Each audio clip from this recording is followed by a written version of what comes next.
محرم الحرام کی آمد ہے اور محرم الحرام اہل البیت علیہم السلام کی غم کو، مظلومیت کو ایک دفعہ پھر تازہ کرتا ہے۔ یہ مہینہ زہرائے اطہر کے گھرانے پر ڈھائے جانے والے ظلم کی یاد دہانی کرتا ہے۔ یہ مہینہ کائنات کے افضل ترین افراد کو جس طرح سے تڑپا کے مارا گیا، اس مظلومیت کی یاد دہانی بھی کراتا ہے۔ ساتھ ہی ساتھ امام حسین علیہ السلام و آپ کے اعوان و انصار نے جو قربانی دی ہے، بہت بڑے فلسفے، بہت بڑے ہدف کو مد نظر رکھ کر قربانی دی ہے۔ جہاں مظلومیت امام حسین علیہ السلام کی یاد دہانی کا مہینہ ہے، وہیں پر امام کے اس عظیم قربانی کے فلسفے، پیغام کی یاد دہانی بھی ہے، اور میں اور آپ کے دوش پر بہت سنگین بھاری ذمہ داریاں بھی یہ مہینہ عائد کرتا ہے۔ اور خدا ہم سب کو توفیق دے، جو شرائط رہبر شہید انقلاب کے نتیجے میں آج تشیع کو حاصل ہوئی ہیں، ان شرائط، ان اپرچونٹیز، ان مواقع کو تشیع، اسلام، مسلمین کی عظمت کے لیے استفادہ کرنے کی توفیق عنایت فرمائے انشاءاللہ۔ بہت عظیم عبادت ہے عزاداری، خصوصاً بزرگوں سے ہم نے سیکھنا ہے، جوانان عزیز، اور جامع عبادت ہے عزاداری۔ ون ڈائمینشنل نہیں ہے کہ ایک بوت ہم اٹھا لیں، ایک پہلو، اور وہ سب کچھ ہے۔ نہ، عزاداری حج کی طرح، روزے کی طرح جامع عبادت ہے، جہاں عزاداری ایک فرد کو ٹارگٹ کر کے اس کی ہدایت کا سامان فراہم کرتی ہے، وہیں پر عزاداری کی یہ جامع عبادت ایک پورے سماج کو، اور خصوصاً آج کے سماج کے دردوں کو، آج کے سماج کو اوج عظمت تک پہنچانے کا تمام راستہ، مواد، مٹیریل عزاداری کے اندر موجود ہے۔ اور انقلاب اسلامی ایران نے یہ ثابت کیا ہے۔ رہبر شہید کی شہادت اور ایران کی حالیہ مقاومت نے تشیع کی حقانیت کے چہرے کو پوری دنیا کے سامنے نمایاں کیا ہے، اور پوری دنیا تسلیم کر رہی ہے۔ تشیع کی و اسلام کی قدرت کے چہرے کو عصر ٹیکنالوجی میں، عصر آرٹیفیشل انٹیلیجنس کے دور میں، آیا دین حکومت کر سکتی ہے، دین ڈیلیور کر سکتی ہے، دین استقبالی چیلنجز کا مقابلہ کر سکتی ہے، دین اپنا سسٹم بچا سکتی ہے، اپنا سسٹم دے سکتی ہے؟ یہ وہ کھٹکے تھے، سوالات تھے بشریت کے، کوئی پروپیگنڈے کی صورت میں، کوئی رحم دلی کی صورت میں، کوئی خوف کی صورت میں بیان کرتا تھا۔ انقلاب اسلامی کے 47 سالہ مقاومت نے بیان کیا، دین 61 ہجری میں بھی مشکل کشا تھا، آج بھی مشکل کشا دین ہے۔ کیوں؟ 56 اسلامی ممالک میں جو ملک سب سے زیادہ دین کے قریب ہے، عزت مند بھی وہی ہے، ترقی یافتہ بھی وہی ہے، اور سرخرو بھی وہی ہے۔ بس دین آج کی بشریت کے لیے بہت کچھ اپنے دامن میں رکھتی ہے۔ عزاداری آج کے زمانے کے مطابق کیا ذمہ داریاں عائد کرتی ہے، کیا فرائض ہیں، اور عرض کیا ایک جامع کمپریہنسو عبادت کا نام عزاداری ہے۔ تو اس عبادت کے ان کچھ پہلوؤں کو آپ کی خدمت میں بیان کروں گا۔ میرا ٹاپک ہوگا ان ایام میں آپ مومنین کی دعاؤں سے اور لطف الہی سے مکتب امام حسین کی ذاتی صفات، وہ صفات و خصوصیات جو امام حسین کی تحریک کی ذات کا حصہ ہے۔ اگر ان صفات کو نکال دیا جائے، وہ ذات ختم ہو جاتی ہے۔ جیسے پڑھے لکھے جوان ہیں، پانی کا فارمولہ ہے H2O، اگر آکسیجن کو نکال دو، پانی کی ذات ختم ہو گئی۔ پانی کی ذات، آکسیجن ایک اضافی چیز نہیں ہے، پانی کے ساتھ اس کی ذات کا حصہ ہے۔ وہ صفات، وہ خصوصیات، وہ ارکان، وہ پلرز امام کی تحریک کے کیا ہو سکتے ہیں جو امام کی تحریک کی ذات کا حصہ ہیں؟ اور اگر ہم ان ذاتی صفات کو حفظ کریں، ایجاد کریں، زندہ کریں، تو ہم بھی امام کی تحریک و اس کاروان کا حصہ بن سکتے انشاءاللہ۔ عزاداری عظیم عبادت، آداب ہیں عزاداری کے، ان آداب کو اگر ہم نے مد نظر رکھا، عزاداری کی برکات میں اور آپ کو نصیب ہوں گی۔ بے ادب کو کچھ نصیب نہیں ہوتا، بے ادب حاصل شدہ چیزوں سے، نعمتوں سے بھی محروم ہوتے ہیں۔ با ادب با نصیب، با ادب کو اگر خالی ہاتھ بھی کیوں نہ ہو اللہ اسے عطا کرتا ہے۔ با ادب انسان کو خدا پسند کرتا ہے، اور انبیاء اور امام حسین علیہ السلام میں اور آپ کو با ادب بنانے کے لیے آئے۔ وہ بے ادب تھے، گستاخ تھے، اس دروازے پر آگ لگانے کے لیے آئے جس دروازے سے پورے عالم کو رزق و روزی و نعمت و صحت و سلامتی نصیب ہوتی تھی۔ بے ادب تھے، محروم رہ گئے، جہنم کی گہری کھائی میں گر گئے۔ لیکن جنہوں نے ادب کا مظاہرہ کیا، خدا نے انہیں بہت کچھ عطا کیا۔ اگر وہ چرواہا تھے تو وہ سلمان منا اہل البیت بن گیا، وہ اباذر غفاری بن گیا۔ ایک آتش پرست اس مقام تک پہنچ سکتا ہے، با ادب ہو۔ اگر بے ادب ہو، رسول کے گھر کا ہی فرد کیوں نہ ہو، بے ادب ہو، وہ جہنمی بن جاتا ہے، وہ ابو جہل بن جاتا ہے۔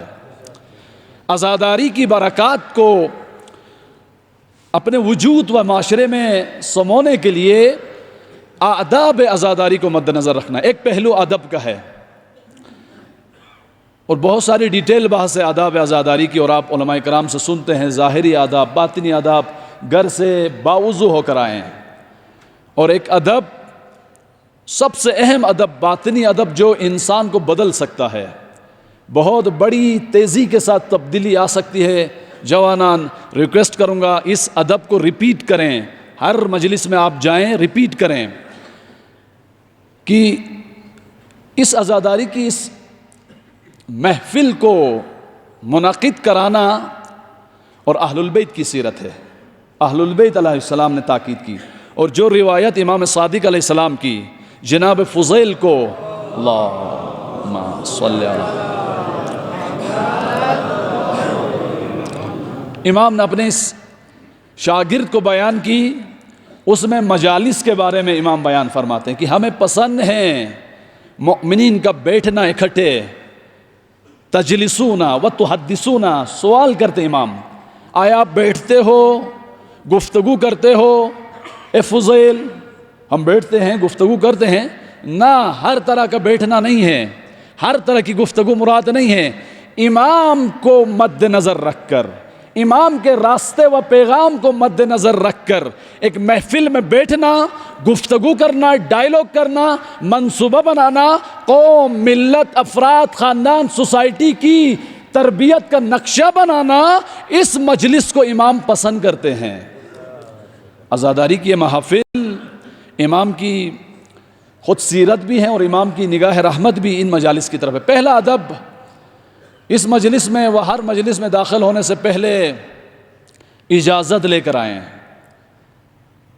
جیسے ہم حرم میں جاتے ہیں تو کہا جاتا ہے حرم میں جانے سے پہلے اجازت لو، اذن ورود، اذن دخول، کہ مولا کے حرم کے دروازے پہ کھڑے ہوں اور پورا وجود سراپا سوالی ہو، سوال، نیازمند ہوں، فقیر ہوں، خالی ہاتھ ہوں، اے مولا تیری بارگاہ میں آیا ہوں، نہ جانے یہ میری پہلی اور آخری ملاقات ہو، آیا ہوں سراپا فقیر بن کر، عین فقر بن کر، آیا میں اس حرم مقدس میں داخل ہو سکتا ہوں یا نہیں؟ اجازت ہے، اجازت لینی ہے، اجازت ہو تو داخل۔ اب مجھ جیسوں کو کیا معلوم امام نے اجازت دی ہے یا نہیں دی، سوال ہے یا نہیں ہے؟ تو علماء نے ہدایت کی، ائمہ طاہرین کی روایات سے، اگر آپ حرم کے دروازے پر کھڑے ہو کر اجازت مانگو اور اجازت مانگتے وقت آپ کی آنکھوں سے آنسو جاری ہو تو یہ رحمت کے دروازے امام نے آپ کی طرف کھول دیے ہیں۔ اب تیزی سے جاؤ، در رحمت کھل گیا تیرے لیے، اے ظاہر کتنا خوش قسمت ہے تو، تجھے امام رضا نے قبول کر لیا۔ اسی طرح جوانان عزیز، یہاں آنے سے پہلے امام سے اجازت لے کر آئیں، مولا میں آپ کی مجلس میں جا رہا ہوں، آپ کا پیغام سننے کے لیے جا رہا ہوں، اجازت ہے یا نہیں؟ اور امام کی مظلومیت کو یاد کر کے طلب کریں، سراپا طلب بن کر مانگے، یقیناً آنکھوں سے آنسو جاری ہوں گے۔ سمجھ لینا حسین ابن علی مجھ اور آپ سے پہلے میں اور آپ کے منتظر ہے۔ جس طرح حر تھوڑے گھبرائے ہوئے تھے امام کی طرف آنے سے، ایک گھبراہٹ یہ تھی کہ میں نے امام کا راستہ روکا ہے، شرمندہ ہوں، ایک دوسرا نہیں معلوم یزید کے لشکر سے تو نکل جاؤں گا، امام میری توبہ قبول کریں گے یا نہیں کریں گے؟ اگر نہیں کریں گے تو پھر ادھر سے بھی گیا ادھر سے بھی گیا، کھٹکا تھا۔ اور ہاتھ باندھ کر آ گیا، پٹیاں باندھ کر آ گیا آنکھوں میں، اور مولا کے قدموں پہ گر پڑا، مولا حلی توبہ، مجرم ہوں، راستہ روکا ہے، بے ادب ہوں، آپ کو پانی سے دور خیمے لگانے پر مجبور کر چکا میں نے، میری توبہ قبول ہے۔ فرمایا حر آنے میں دیر کی ہے، زہرا کا بیٹا تیرا کب سے منتظر تھا۔ خوب مولا میری توبہ قبول ہونے کی علامت کیا ہے؟ خیمے سے زینب کبریٰ نے صدا دی، رومال زہرا، اے حر تیرے لیے کب سے میری ماں نے تیار کیا ہوا ہے، بس کمی ادھر سے ہے، کمی ہماری طرف سے، ادھر سے نہیں۔ پہلا ادب، اذن ورود اور آنسوؤں کے ساتھ اس مجلس میں آئیں، باوضو آئیں، پھر دیکھیں حسین کیا تبدیلیاں میں اور آپ کے وجود کے اندر ایجاد کرتے ہیں۔ دوسرا ادب، بہت اہم ادب، میرے جوانان سے میں ریکویسٹ کروں گا، دوسرا اہم ادب، اس مجلس میں امام کے وجود کو فیل کریں پورے وجود سے، امام کے وجود کو، امام کے ہونے کو، امام کے حضور کو پورے وجود سے احساس فیل کر کے اس مجلس میں آئیں، بہت کچھ ملے گا۔ کیونکہ بعض ہمارا ساتھی فرماتے مجلس امام حسین زیارت امام حسین کا مقام رکھتی ہے۔ کتنی بڑی توفیق مل گئی، میں اور آپ کے گھر کے دروازے پر کوئی خرچہ نہیں، گھر کے دروازے پر مجلس میں اور آپ کو زیارت امام حسین کی توفیق دے رہی ہے۔ میقات ہے مجلس، میقات ملاقات کی جگہ ہے مجلس، نہ جانے کوئی توفیق پیدا کرے کسی کی ملاقات حسین ابن علی سے ہو جائے، کسی کی ملاقات علی اکبر سے ہو جائے، اس جوان کی زندگی بدل جائے گی۔ خوب سوال، امام کے وجود کو کیسے احساس کروں؟ ایسے احساس کریں جوان، امام آپ کے طرف توجہ کر رہے ہیں، امام زندہ ہیں، امام حی ہیں، تمام ائمہ علیہم السلام حی ہیں، زندہ ہیں، اور میں اور آپ کی طرف متوجہ ہیں، لا تعلق نہیں ہیں۔ عموماً روایات زیارت امام رضا میں جملہ ہے، لیکن یہ تمام ائمہ کی سیرت ہے، اس میں جملہ ہے یرون مقامی یسمعون کلامی یردون سلامی۔ امام کی زیارت میں آنے والا زائر، امام کی عزاداری میں آنے والا عزادار، خبردار متوجہ رہنا، کیمرے کی آنکھ دیکھ رہی ہے، امام آپ کو دیکھ رہے ہیں، یرون مقامی، آپ کس جگہ پہ کس حالت میں بیٹھے ہوئے ہو یہ بھی امام دیکھ رہے ہیں، نوٹ کر رہے ہیں۔ یسمعون کلامی، آپ کی گفتگو، آپ کا گریہ، آپ کی امام کے مصائب سن کر زار و قطار ہائے ہائے کر کے رونا، اس جملے کو امام سن رہے ہیں۔ اور اب سلام پیش کرتے ہو، السلام علیک یا ابا عبداللہ الحسین، اے حسین آپ پر سلام ہو، وعلی اولاد الحسین آپ کی اولاد پر سلام ہو، وعلی اصحاب الحسین آپ کے اصحاب پر سلام ہو۔ کیوں؟ الذین بذلوا محجہم دون الحسین، انہوں نے جگر کا خون آپ کی راہ میں قربان کیا ہے۔ جگر کا خون آخری لمحے خرچ ہوتا ہے، یعنی آخری لمحے تک آپ کی راہ میں ڈٹے رہیں۔ جب آپ یہ سلام پیش کرتے ہو، امام اس سلام کا جواب دیتا ہے، بہتر انداز میں جواب دیتا ہے۔ پس جوانان عزیز، ان مجالس میں امام کے وجود کو اپنے پورے وجود سے فیل کریں، حس کریں، لمس کریں، مانوس ہو امام سے، آشنا ہو امام سے مانگیں، امام سے طلب کریں، اور امام عطا کرتے ہیں۔ ایک نقطہ عرض کروں گا، جناب جون یہ حبشی تھے، رنگت سیاہ، خدا کا امتحان، ان کے بدن سے بھی بدبو آتی تھی۔ جون اولاً غلام کا مطلب اس سوسائٹی میں اس کی کوئی ظاہری طور پر مقام نہیں تھا، سوشل کوئی اسٹیٹس نہیں تھا، جسم سے بدبو آتی تھی۔ جناب ابوذر غفاری کا غلام آزاد، کربلا کا واقعہ ہوا، امام نے جون سے فرمایا، جون تو نے ہماری آرامش کے دنوں میں، امن کے دنوں میں ہماری مدد کی ہے، یہی قبول ہے، خدا تجھے جنت کے اعلیٰ مقامات عطا کرے گا، چلے جاؤ۔ اب سختی کا مرحلہ ہے، اب پیاس کا ہے، اسارت کا ہے، بھوک کا ہے، لاشیں پامال ہونے کا مرحلہ ہے۔ اے جون تیرا کوئی بھی نہیں ہے، تو غریب ہے، چلا جا۔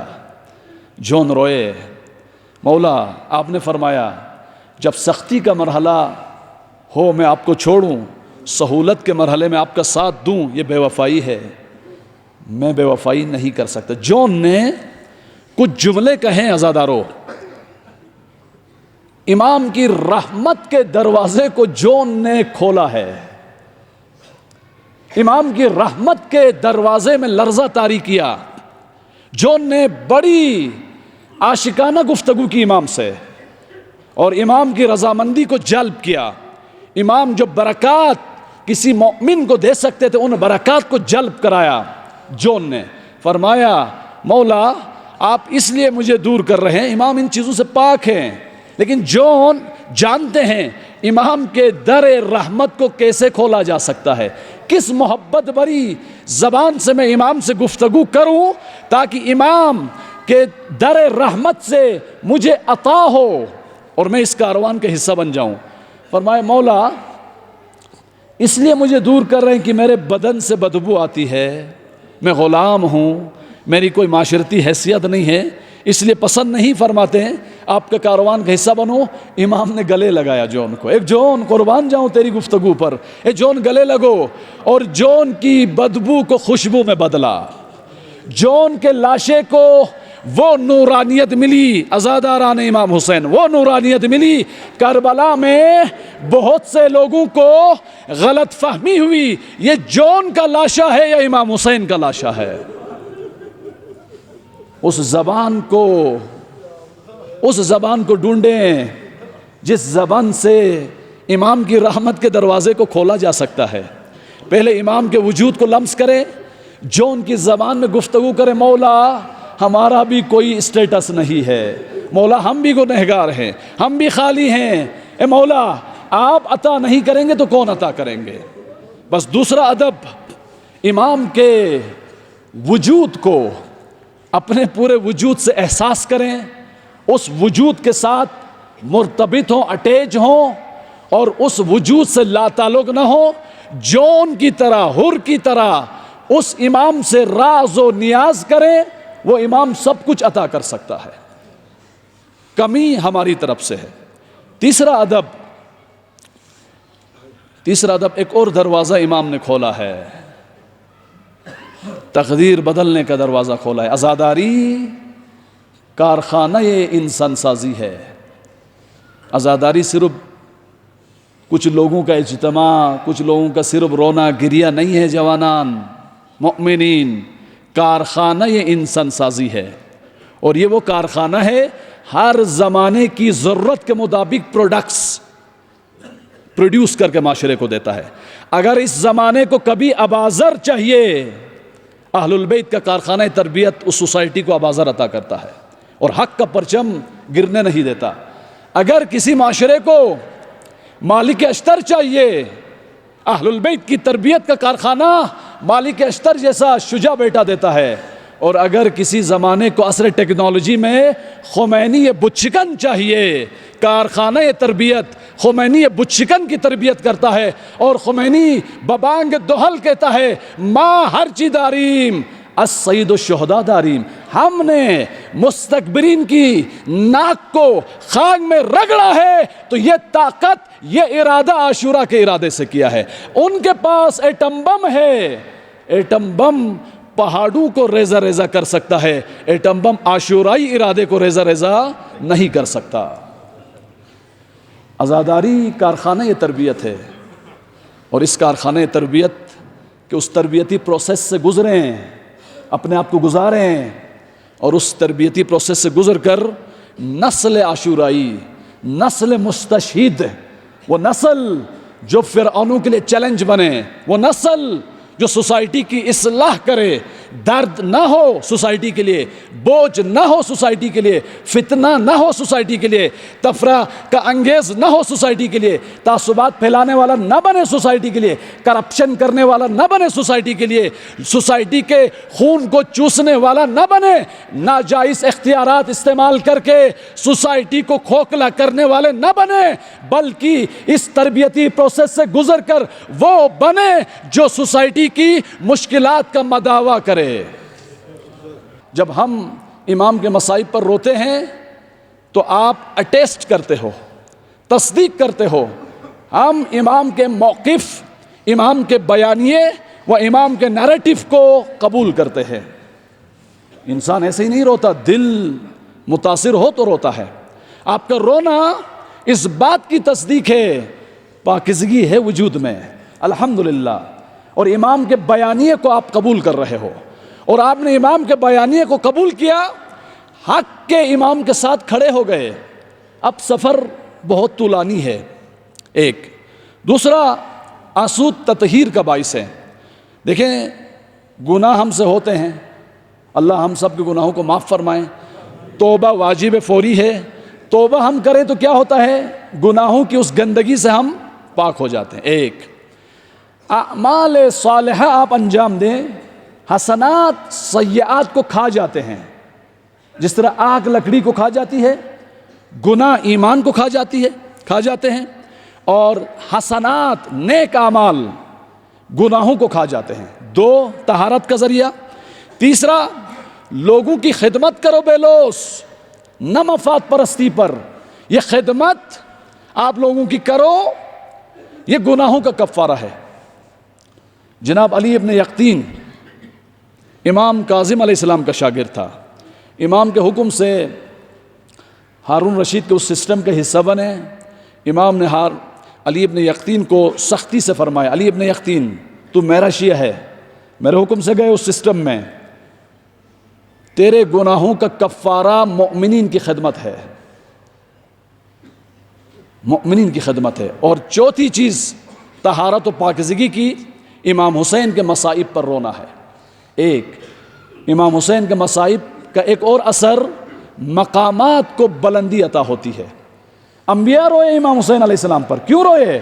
انبیاء تو معصوم ہیں، انبیاء کا تو کوئی گناہ نہیں ہے۔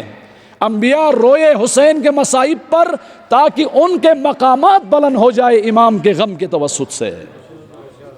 مؤمنین جب امام کے مصائب پر روتے ہیں، ان کی شخصیت کا، فکر کا، ان کے ارادے و عزائم کا مرتبہ بلند ہو جاتا ہے۔ درود پڑھے محمد و آل محمد کی ذات پر۔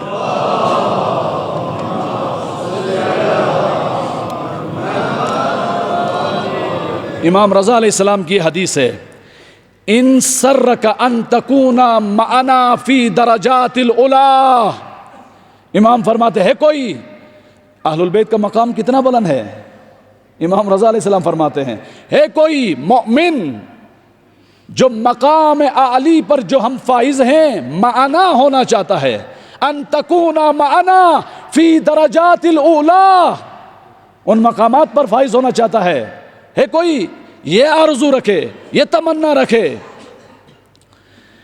من الجنان فحزن لحزننا، ہمارے غم پر غمگین ہو اور ہماری خوشی پر خوشحال ہو۔ اہل البیت کی خوشنودی کی خاطر اس مومن کے مقامات بلند ہو جاتے ہیں، اور اتنے بلند ہو جاتے ہیں، امام رضا علیہ السلام فرماتے ہیں، ہماری جرأت نہیں ہے، فرماتے ہیں جنت کے اعلیٰ مقامات میں وہ مخلص عزادار ہمارے ساتھ ہوگا۔ یہ آداب ہیں جو مد نظر رکھنے کی ضرورت ہے۔ ایک اور ادب ہے بہت اہمیت کا، عزاداری اپنے زمانے کے حالات سے لاتعلق رہنے کی تحریک کا نام نہیں ہے۔ عزاداری اپنے زمانے کے حالات سے لاتعلق رہنے کی تحریک کا بھی نام نہیں، بلکہ زمانے کے حالات سے متاثر ہونے کی تحریک کا بھی نام نہیں ہے، بلکہ عزاداری زمانے کے نامطلوب قرآن، عقل، اہل البیت علیہ السلام کے معیارات کے مطابق نامطلوب انڈیویجول، فردی، فیملی، اجتماعی، نامطلوب، ناپسندیدہ حالت سے متاثر ہونے، لاتعلق رہنے کی تحریک کا نام عزاداری نہیں ہے، بلکہ تمام مستکبرین سے لڑ کر اس نامطلوب حالت کو قرآن، اہل البیت کے مطابق مطلوبہ حالت میں بدلنے کی تحریک کا نام عزاداری ہے۔ اس سال کی عزاداری جوانان عزیز، مؤمنین نے کرام، دیگر سالوں کی عزاداری سے بہت زیادہ فرق کرتی ہے۔ اس سال کی عزاداری میں خاص شرائط، خاص مواقع جہان اسلام کے لیے اور سب سے بڑھ کر جہان تشیع کے لیے فراہم ہوئے ہیں۔ رہبر معظم، ظاہر ہمارے پاس عصر غیبت کبریٰ میں امام زمن کے بعد سب سے سپریم اتھارٹی تشیع کی کون ہے؟ ولی فقیہ، نائب امام۔ اگرچہ ہمارا میڈیا کہتے ہیں ایرانی سپریم لیڈر، ایرانی سپریم لیڈر نہیں ہے، اسلامی سپریم لیڈر ہے۔ صرف اسلامی سپریم لیڈر نہیں ہے، انسانی سپریم لیڈر ہے۔ انسانیت کو مستکبرین کے اکٹوپس سے نجات دلانے والے رہبر کا نام رہبر شہید خامنائی ہے۔ انسانی لیڈر ہیں۔ امام حسین عرب کے لیڈر نہیں ہیں، صرف عجم کے لیڈر نہیں ہیں، انسانیت کے لیڈر ہیں۔ جو بڑھ کر امام حسین کے پیغام کو لے، امام حسین کے تربیتی اس کارخانے سے گزرے اور اس تربیت کو سب سے زیادہ قبول کرے، حسین ان کے لیڈر ہیں۔ اب کوئی بھی ہو، کسی سرزمین سے اٹھے، کوئی دیہات سے اٹھے، کوئی شہر سے اٹھے، کوئی کسی جغرافی سے نکلے۔ انہی ایام میں امریکہ کے ایک عیسائی نے ایران امریکہ جنگ کے دوران ایک خوبصورت جملہ اپنے اکاؤنٹ میں، فیس بک اکاؤنٹ میں لکھا، انگلش میں لکھا انہوں نے، کلو یومن عاشوراء وکل ارض کربلا، کہ اے شہید خامنائی، میں نے آپ کے پیغام حسینی کو امریکہ میں بیٹھ کر قبول کر لیا، سن لیا۔ اس رہبر عظیم کی شہادت نے کچھ شرائط فراہم کیے ہیں۔ پہلا سوال اٹھنا چاہیے، رہبر معظم کو کیوں شہید کیا گیا؟ یہ پہلا سوال ہے اور بہت حساس سوال ہے اور بہت اہم سوال ہے۔ بہت سارے رمز و راز اس سوال میں موجود ہیں، اور پھر ہمیں اپنی عزاداری کی نوعیت سمجھ میں آئے گی۔ رہبر معظم کو شہید کیا اس لیے کہ رہبر معظم کا ارادہ شکست ناپذیر تھا۔ رہبر کے ارادے کو کوئی توڑ نہیں سکے۔ اب تک توڑنے کی کوششیں کی گئی، نہیں توڑ سکے۔ اور ایک بیان ہے خود رہبر کا، یہ رہبر کا بیان ہے، اگر تمہارے پاس ایٹم بم ہے تو تمہیں مبارک، ہمارے پاس ایٹم بم سے بھی نہ ٹوٹنے والا عاشورائی ارادہ ہے۔ تم اپنی ٹیکنالوجی لے کر آؤ، ہم اپنی ٹیکنالوجی لے کر آئیں گے۔ ارادہ تھا رہبر شہید کا، جس کی وجہ سے مستکبرین کو یہ ارادہ پسند نہیں آیا، شہید کیا گیا۔ جس طرح 61 ہجری میں امام حسین علیہ السلام کا ارادہ یزید کی بیعت کے سامنے یہ تھا، میں بیعت نہیں کروں گا، میں امت کی اصلاح کروں گا، میں یزید کے چنگل سے بشریت کو نجات دوں گا۔ یزید نے ڈرایا، دھمکایا، لالچ، دھوکہ، جو بھی کر سکتا تھا کرنے کی کوشش کی، امام حسین کے ارادے کو توڑ نہیں سکا، امام حسین علیہ السلام کے ارادے کو بدل نہیں سکا۔ کیا کیا؟ کہا امام کو شہید کر دو۔ اب یہاں پر ایک عزادار ہیں زینب کبریٰ۔ زینب کبریٰ ایک چیز بچاتی ہے، ایک چیز نہیں بچا سکی. جسم حسین کو زینب نہیں بچا سکی. اگرچہ آرزو تھی، اگرچہ تلے زینبیہ پہ کھڑی ہو کے عمر سعد کو فرماتی تھی اے لعین تیری نسل تباہ ہو جائے، یہ شمر عرش الہی پر سوار ہوا ہے. زہرا کے لخت جگر کے جسم اطہر کو پامال کیا جا رہا ہے.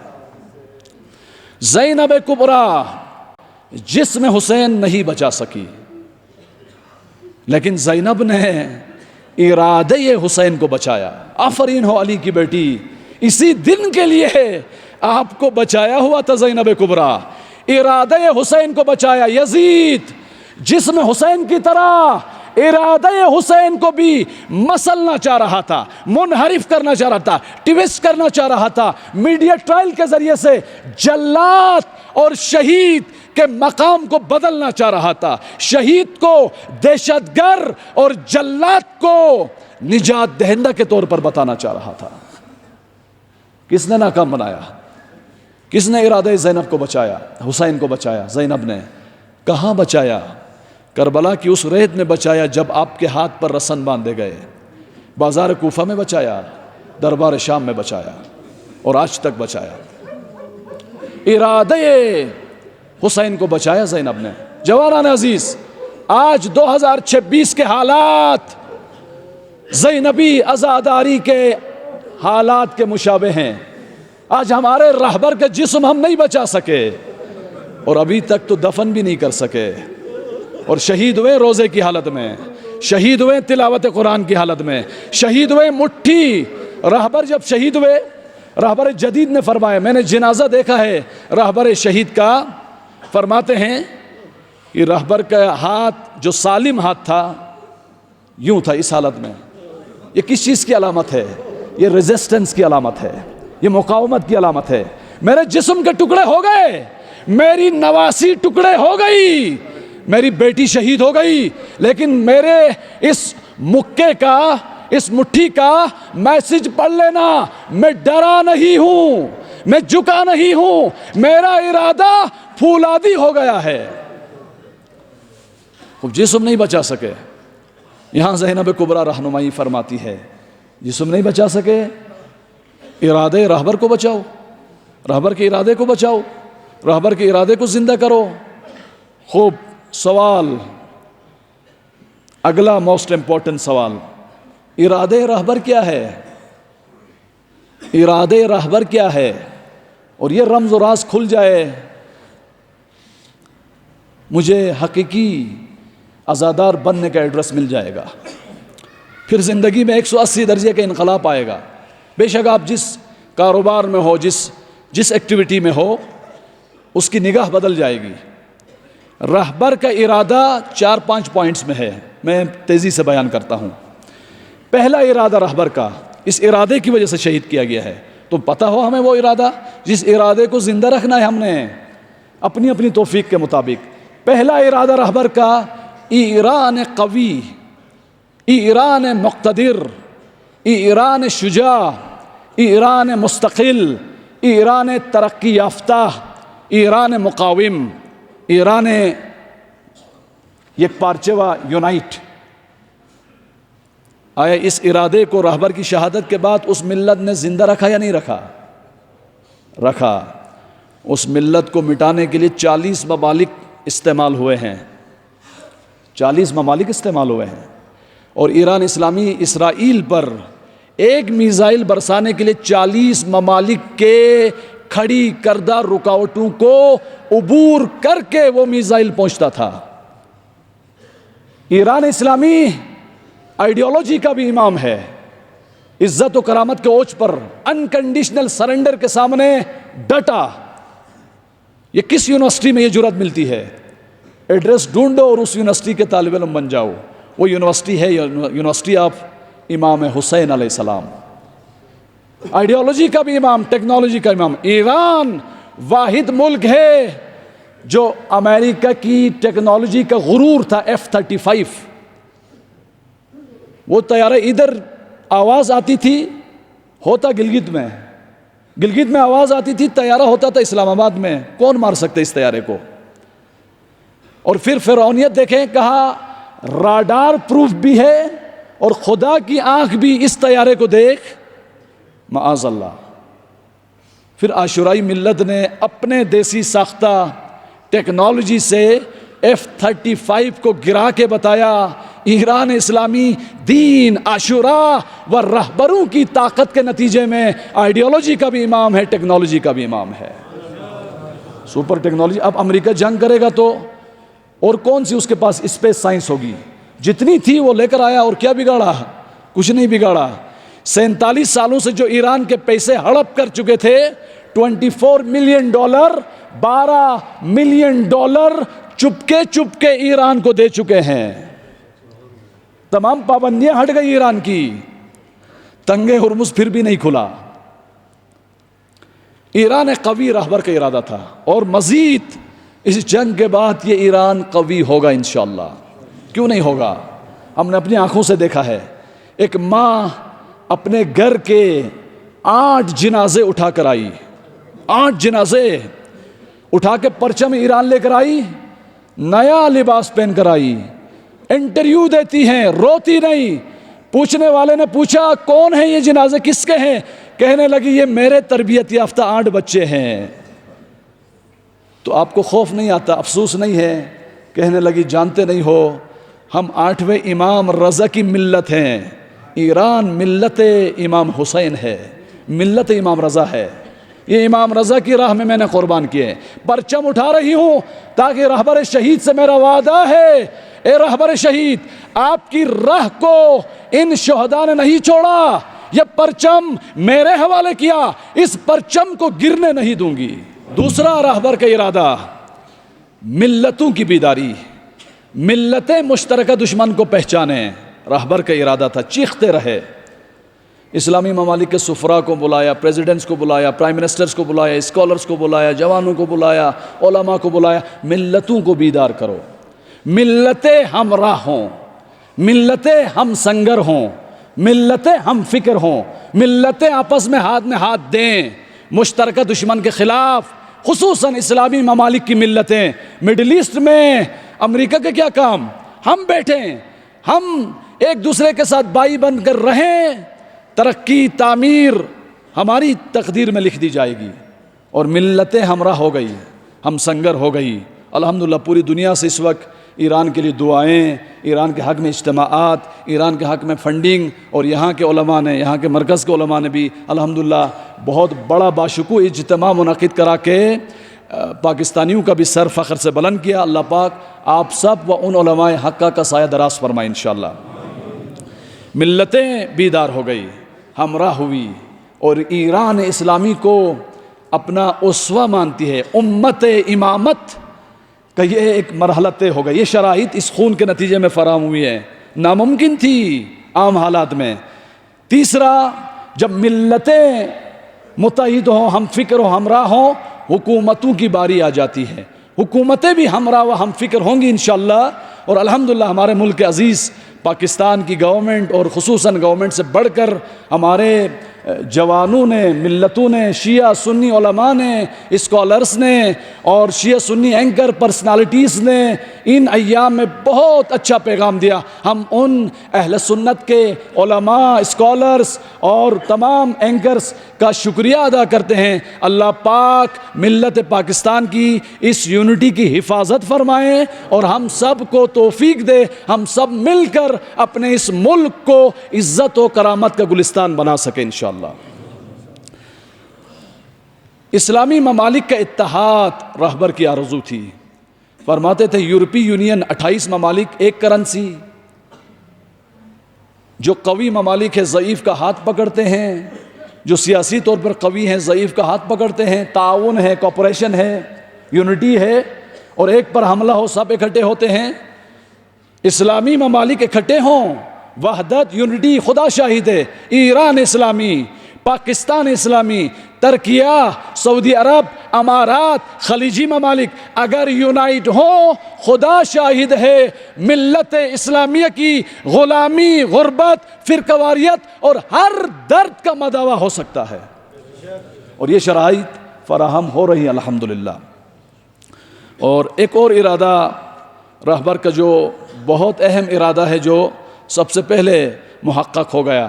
رہبر فرماتے ہیں ملتیں اکٹھی اس وقت ہوں گی، حکومتیں اکٹھی اس وقت ہوں گی، ایران قوی اس وقت ہوگا جب استکباری فرعونیت کے رعب و دبدبے کو خاک میں ملائیں. جب تک یہ رعب و دبدبہ رہے گا کوئی جرأت نہیں کرے گا ان کے خلاف قیام کا. اور اس جنگ میں استکبار کے رعب و دبدبے، نظام میں سلطے، ہیجیمونیل کنٹریز کے رعب و دبدبے کو خاک میں ملایا. استکباری نظام کے 2 پلر ہیں جوانان، 2 پلر ہیں میرے جوانان. اسٹڈی کریں، تحقیقات کریں، مقالے لکھیں، ٹویٹ کریں. ریسرچ یہ ہے، ریسرچ پیپر یہ ہے آپ کا، پی ایچ ڈی کا پیپر یہ ہے. استکباری نظام کیوں اتنے 1000 کلومیٹر دور آ کر میں اور آپ کے ملک میں فرقہ واریت، غربت، افلاس، نفرتیں بھائی بھائی میں ایجاد کرتا ہے الیکشن کے بہانے؟ کیونکہ وہ 2 پلر ہیں. ایک پلر یہ ہے امریکہ بہت قوی ہے اور اتنا قوی ہے ایک بٹن دبائے گا سب کو ملیمیٹ کر دے گا. یہ ایک پلر ہے. اگر یہ پلر نہ گرے یہ ارادہ قائم نہیں ہو سکتا. ایک دوسرا، ہم بہت ضعیف ہیں، ہم نہیں کر سکتے، ہم نہیں بن سکتے، ہم نہیں بنا سکتے، ہم قیام نہیں کر سکتے، ہم اپنی قوم کو نہیں بنا سکتے، ہم اپنے اندر تبدیلی نہیں لا سکتے. دوسروں سے بھیک مانگتے ہیں. مسجد بنانی ہو تو کویت والوں سے بھیک مانگتے ہیں. یہ ہنر نہیں ہے. کربلا کا پیغام عزت کا ہے، کرامت کا ہے. اکتا چکا ہوں مرمر کی سلوں سے، میرے لیے آپ کو بھی شعر یاد نہیں ہے، مٹی کا اور ایک حرم بنا دے، اس طرح کا ایک شعر ہے. اپنے پاؤں پہ کھڑے ہو جائیں. ہم ضعیف نہیں ہیں، ہم کر سکتے ہیں، ہم بنا سکتے ہیں، ہم مقابلہ کر سکتے ہیں. یہ دوسرا رکن ہے. ایران اسلامی نے 47 سال پابندیوں میں رہ کر یہ میسج دیا، امریکہ اتنا بھی قوی نہیں ہے کہ اس کا مقابلہ نہ کیا جائے. اس کے پیچھے یورپی یونین ہے، عرب ممالک ہے، اور اس کے مقابلے میں 47 سال پابندیوں میں گرا ہوا ایک ملک اس کے غرور کو خاک میں ملا سکتا ہے. اور ہم ضعیف نہیں ہیں، قوی ہیں. ایک ملک یہ کر سکتا ہے تو 5 اسلامی ملک ملے تو کتنی تبدیلی آئے گی. یہ ارادہ راہبر ہے. اس ارادے کو تکثیر کرنا ہے، پھیلانا ہے، ملٹیپلائی کرنا ہے. اس ارادے کو پھیلانا ہے. زینب کبریٰ کی عزاداری کا یہی درس ہے. زینب کبریٰ نے امام حسین کے جسم کو نہیں بچا سکی، امام کے ارادے کو اتنا پھیلایا گر گر پیغام حسینی پہنچ گیا. آج ہر شہر ہر گلی حسین کے فکر سے، حسین کے غم سے متاثر ہے. یہ زینب کبریٰ کی میراث ہے. حسین کے ارادے کو پھیلانے والی اس شام غریباں کی علمدار کی حالت کیا تھی؟ ہاتھ پس گردن رسیوں سے بندھے ہوئے تھے، چادر چھینی گئی تھی نامحرموں کی محفل میں، لیکن علی کی بیٹی کا ارادہ نہیں ٹوٹا اور حسین کے ارادے کو پوری دنیا میں پھیلایا علی کی بیٹی نے. محرم کا چاند نظر آ گیا زادارو، اور عجیب روایت ہے جب بھی محرم کا چاند نظر آتا ہے، اذا حل ہلال المحرم نشرت ثوب الحسین. محرم کا چاند نظر آتا ہے، حسین ابن علی کا وہ کرتا، وہ قمیص، قربان جاؤں، جو عاشور کے دن امام نے زیب تن کیا ہوا تھا، نیزوں اور تلواروں سے اس کرتے کو جگہ جگہ سے چکنا چور کیا ہوا تھا، اور وہ کرتا خون مقدس حسین سے لت پت تھا. اس کرتے کا رنگ سرخ تھا، اس کرتے کی جگہ جگہ سوراخ تھے.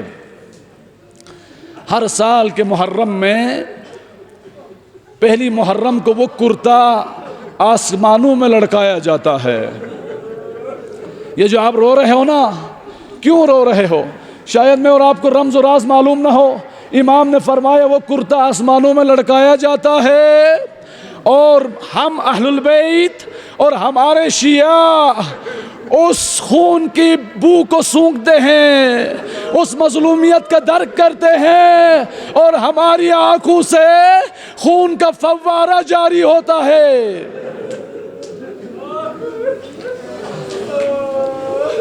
تنفجر دموعنا، ہماری آنکھوں سے خون کا فوارہ، آنسوں کا فوارہ جاری ہوتا ہے، اور یہی کرتا لے کر فاطمۃ الزہرا محشر میں اجرکم ربکم رسول اکرم کی بارگاہ میں، تمام انبیاء کی بارگاہ میں احتجاج کریں گی، اے میرے بابا، آپ نے تو وصیت کی تھی میری اہل البیت کے ساتھ محبت و مودت سے پیش آنا، یہ میرے حسین کا کرتا ہے، ان اشقیاء نے میرے حسین کے ساتھ کیا حال کر دیا۔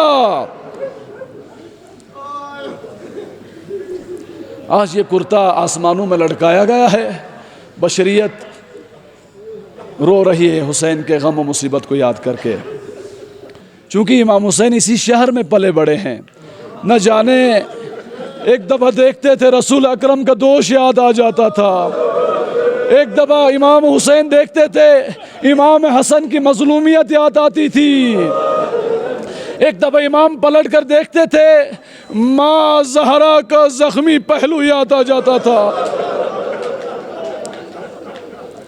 ایک دفعہ پلٹ کر دیکھا امام حسین نے وہ اندھیرے میں اٹھایا جانے والا جنازہ یاد آ گیا، ایک دفعہ حسین نے مدینے کو پلٹ کر دیکھا، زہرا اطہر کی محبتوں سے بھرے ہوئے گھر کا دروازہ یاد آیا، جہاں اشقیاء لکڑیاں لے کر آئے تھے اس دروازے کو آگ لگا چکے تھے، در و دیوار میں ماں زہرا کا پہلو زخمی ہو گیا، دروازے کی میخوں نے پہلو کو زخمی کر دیا۔